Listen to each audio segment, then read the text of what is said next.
Bismillah, Assalamualaikum warahmatullahi wabarakatuh. Alhamdulillah, wassalatu wassalamu ala rasulillahi amma ba'd. Kita lanjutkan bedah buku kita. Kita sudah sampai hal-hal yang membatalkan wudhu. Yang pertama adalah keluarnya sesuatu dari lubang bawah, yakni kubul dan dubur, baik karena beratas kecil maupun beratas besar. Yang termasuk hadas kecil yakni berak, kencing, kentut, mandi, wadi, dan istihadah.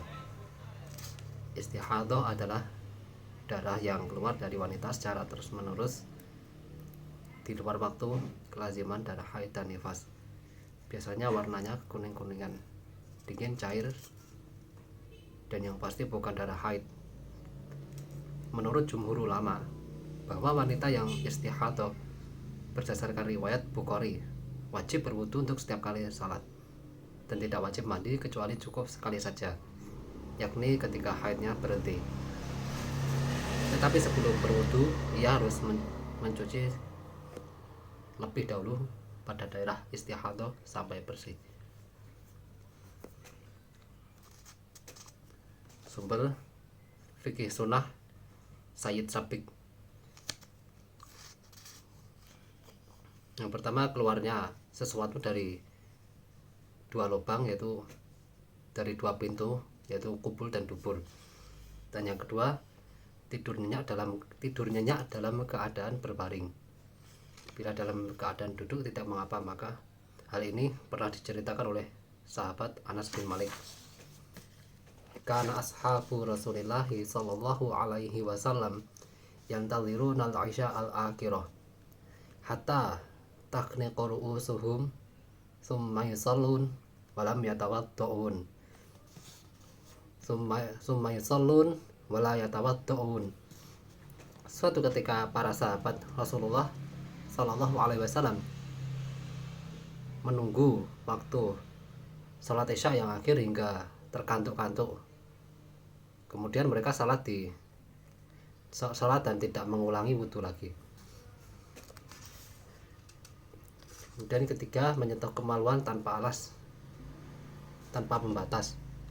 Menurut mayoritas ulama seperti Malikiyah, Syafi'iyah, dan Hanabilah, bahwa menyentuh kemaluan termasuk membatalkan wudhu. Dasarnya adalah hadis Nabi Shallallahu Alaihi Wasallam, man massa dzakarahu fala yusalli hatta yatawaddo. Barang siapa yang menyentuh kemaluannya, janganlah dia sholat hingga dia berwudu lagi. Sedangkan menurut Hanafiyah, menyentuh kemaluan tidak membatalkan wudhu. Hal ini karena ada riwayat dari Thalq bin Ali yang menyatakan bahwa setelah mereka berbayat dan sholat bersama Rasulullah Shallallahu Alaihi Wasallam, datanglah seorang yang dalam riwayat Nasai dan Abu Dawud disebutkan sepertinya orang Badui, orang pedalaman. Lalu bertanya, ar-rajulu yamassu dzakarahu fis shalah alaihi wudu, qala la innama huwa min.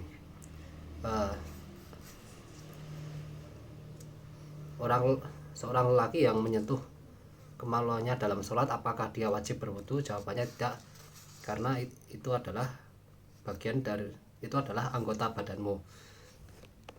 Setelah melakukan penelusuran pada berbagai sumber, menurut hemat penulis bahwa, jadi ini adalah komentar penulis ya, komentar Ustadz Syakir Jamaluddin, bahwa tampaknya pendapat mayoritas ulama lebih rajih, lebih kuat dibandingkan daripada ulama Hanafiyah. Hal ini karena jumlah dan kualitas hadis yang mengatakan batal wudunya jika menyentuh kemaluan jauh lebih banyak dan lebih kuat daripada yang mengatakan tidak membatalkan wudhu.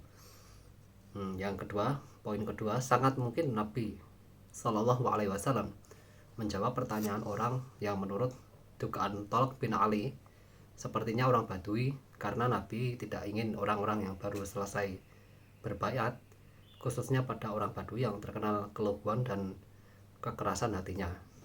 Mempunyai kesan pertama bahwa ajaran Islam ternyata sulit, berat, dan kaku. Kasus pembelajaran serupa secara bertahap atau tadarruj yang dimulai dari yang mudah-mudah sering dicontohkan oleh Nabi Shallallahu Alaihi Wasallam, khususnya pada orang Badui yang baru masuk Islam. Setelah mereka menerima ajaran Islam secara total, barulah Nabi mengajarkan syariat Islam secara lengkap. Wallahu a'lam.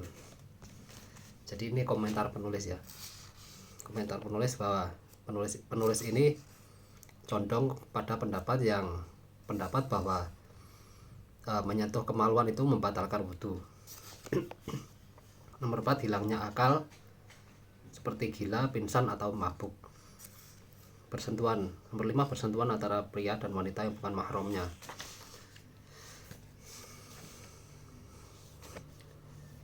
Ini menurut Imam Asy-Syafi'i bahwa lelaki menyentuh wanita selain mahramnya tanpa pembatas membatalkan wudhu meskipun terhadap istrinya sendiri. Tetapi Imam Malik mengatakan bahwa menyentuh wanita tidak membatalkan wudhu kecuali jika bersentuhan itu dapat membangkitkan nafsu seks.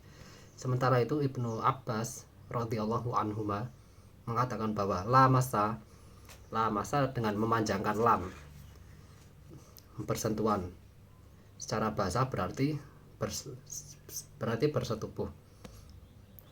Itu maknanya bersetubuh. Tetapi jika hanya lamasa tanpa memanjangkan lam, tadi ada lamnya itu panjang, sekarang lamnya itu pendek.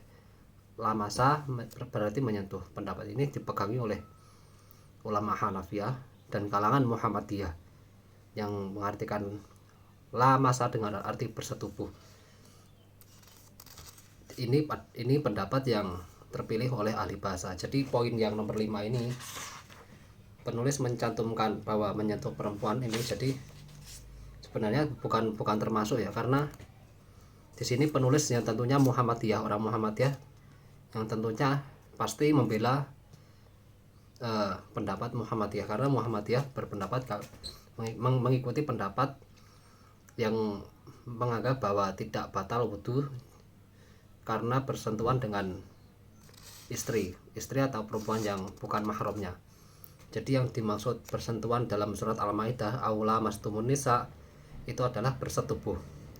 Dan ini diperkuat oleh ayat lain bahwa yang dimaksud bersentuhan, menyentuh itu sering ditafsirkan dengan arti yang lain, seperti dalam ayat wa in talaqtumuhunna min qabli an tamassuhunna fama lakum alaihin itu, dan jika kalian menceraikan mereka sebelum menyentuhnya. Dan di sini yang dimaksud menyentuh adalah bersetubuh, karena tidak mungkin bersentuhan kulit bisa memberikan hukum yang berbeda dalam urusan perceraian. Dan juga ini tambahan dari saya, menurut Profesor Quraisyah, beliau juga condong pada pendapat ini bahwa Al-Quran menyebutkan kata menyentuh itu agar kesannya terlihat sopan ya. Kalau dikatakan bersetubuh secara langsung itu kan kesannya kurang sopan, maka dikiaskan yang namanya bersetubuh itu adalah menyentuh. Dan ini didukung oleh hadis-hadis juga bahwa Nabi Shallallahu Alaihi Wasallam menyentuh bahkan mencium istrinya, dan beliau tetap salat tanpa berwudu lagi. Karena Rasulullah Shallallahu Alaihi Wasallam la yusalli wa inni la mu'taridatun baina yadayhi i'tiradul janazah hatta idza arada ayyutir masani firijli. Ini hadis dari Aisyah radhiyallahu anha. Rasulullah sallallahu alaihi wasallam salat dan aku berbaring terlentang di depannya melintang seperti mayat, hingga apabila beliau akan berwitir beliau menyentuh kakiku. Anna Rasulullah sallallahu alaihi wasallam qabbala ba'da nisaihi Summa kharaja ila shalah walam yatawaddo. Kemudian kita selesai di bab hal yang membatalkan wudu. Walhamdulillahirabbil alamin.